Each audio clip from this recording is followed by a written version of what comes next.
This year, June 19th, 20th, and 21st, here at our greenhouse, we're using our greenhouse as an entire venue to have our yearly art show. A few years ago, I had a good friend who worked at the Leighton Center, and she said to me, "Katrina, I hire tents to have big art shows. You own tents." And that was what put the idea in our head. So from 9 to 5 on Friday, 9 to 5 on Saturday, 10 to 5 on Sunday, we have 50 artists. This particular artist, which is Marianne Jesperson, has been living and working in Black Diamond for many years now, maybe close to 20. And she has taken an opportunity to move to BC with her husband, so she's closed her personal gallery, and you will now only be able to buy her work through galleries, not at her own store anymore.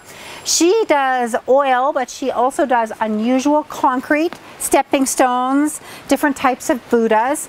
She's well known through the art field. She shows in galleries from coast to coast, and in the United States, in New York, Arizona, and different areas in Montana.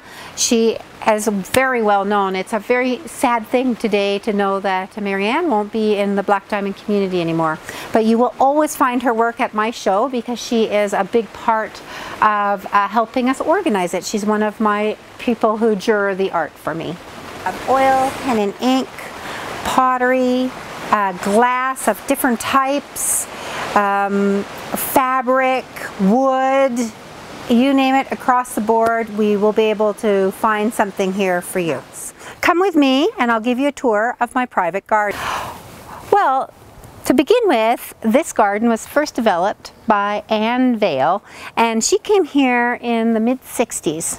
This garden in the last 10 years has been developed by me, and there's very little left of the original garden other than the concept of it. The building that you see right here is called an oast house, and they have a conical roof, and they are used for drying hops. Normally in England you would see a row of 3. One would be the firehouse where the fires were built. The next is the actual drying house where the hot air is pushed into the drying house up through the hops. And the last area is the cooling, where the hops were then moved to be cooled and before they were dealt with.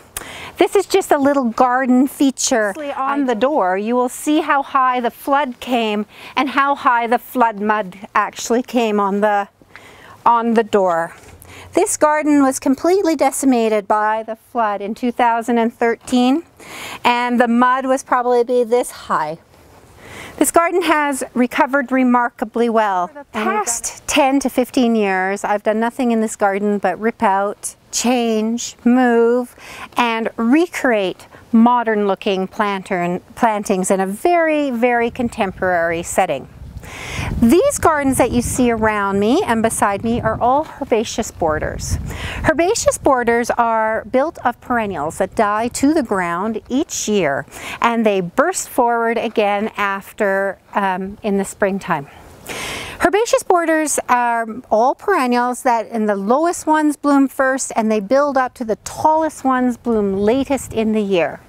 So delphiniums and monkshood bloom late in the year, and the primulas and the small items in the front of the border bloom first. When you have distinct blooming seasons, you need to fill that. If you are lacking in the distinct blooming seasons, you just need to fill it with the right height level that'll bloom in that time. All perennials bloom for about 2 weeks. There are some very special cases, but generally herbaceous border perennials only bloom just for 10 to 18 days.